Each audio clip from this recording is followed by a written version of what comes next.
Sa Incheon City, nagsisimula ang cross-country route na nagtatapos sa Busan City. May 4 na bicycle paths ito na nagsisimula sa Ara Waterway Bike Path.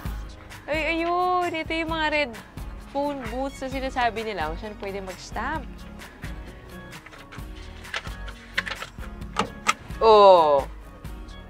First stamp natin. Meron pa tayo. 1, 2, 3, 4. First stamp done! Simula na ng ating Korea cycling adventure. Woohoo! Mula sa Yellow Sea, babiyahe tayo pa Silangan. Susundan natin ang Ara Waterway sa Incheon, patungong Han River sa Seoul.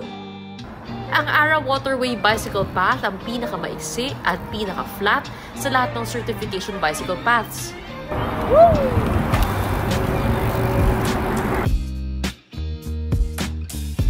Sinusundan ng bike path na ito ang Ara Waterway na kauna-unahang man-made canal sa Korea.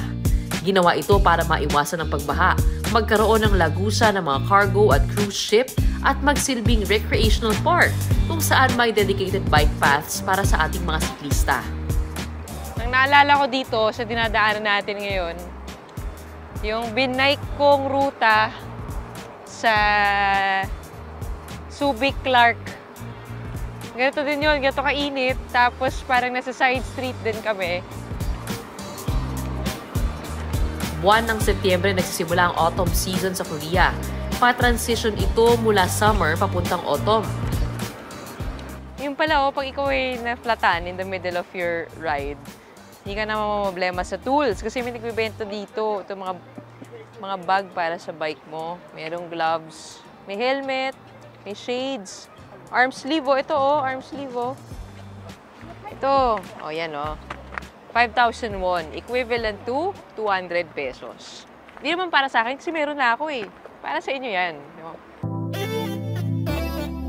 Nasa mahigit 1,800 kilometers ang kabuuang haba ng certification bike path sa South Korea na dumadaan sa mga coastline, ilog at mga modern at historical landmarks.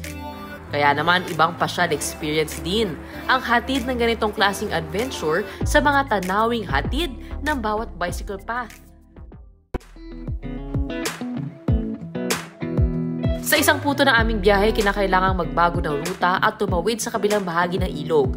Pero imbis na umakyat ng hagdan at iakyat ang bike sa footbridge, may nakalaang elevator para mas madaling makatawid. Kita mo naman, meron silang elevator for bikers. Napakaganda ng infrastruktura nila.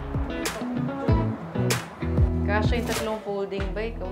Kung hindi mo naman trip na elevator, pwede ka naman dumaan ng stairs kasi may ramp. Patunay ang mga ganitong pasilidad sa pagpapahalaga ng Korea sa kapakanan ng lahat ng road users, kabilang na ang mga siklista. Wow! Ganda ng view dito. Sarap mag-bike kapag ganito. Talagang may daanan.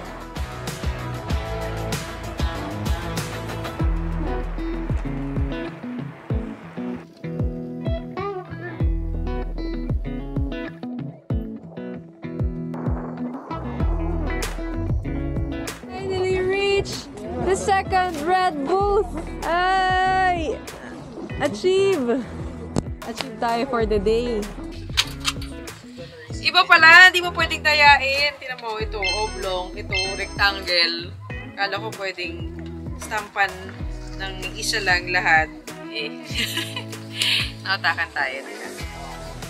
Ara Waterway Bike Path, achieve! May isa na tayong check sa 4 na bike path sa cross-country route.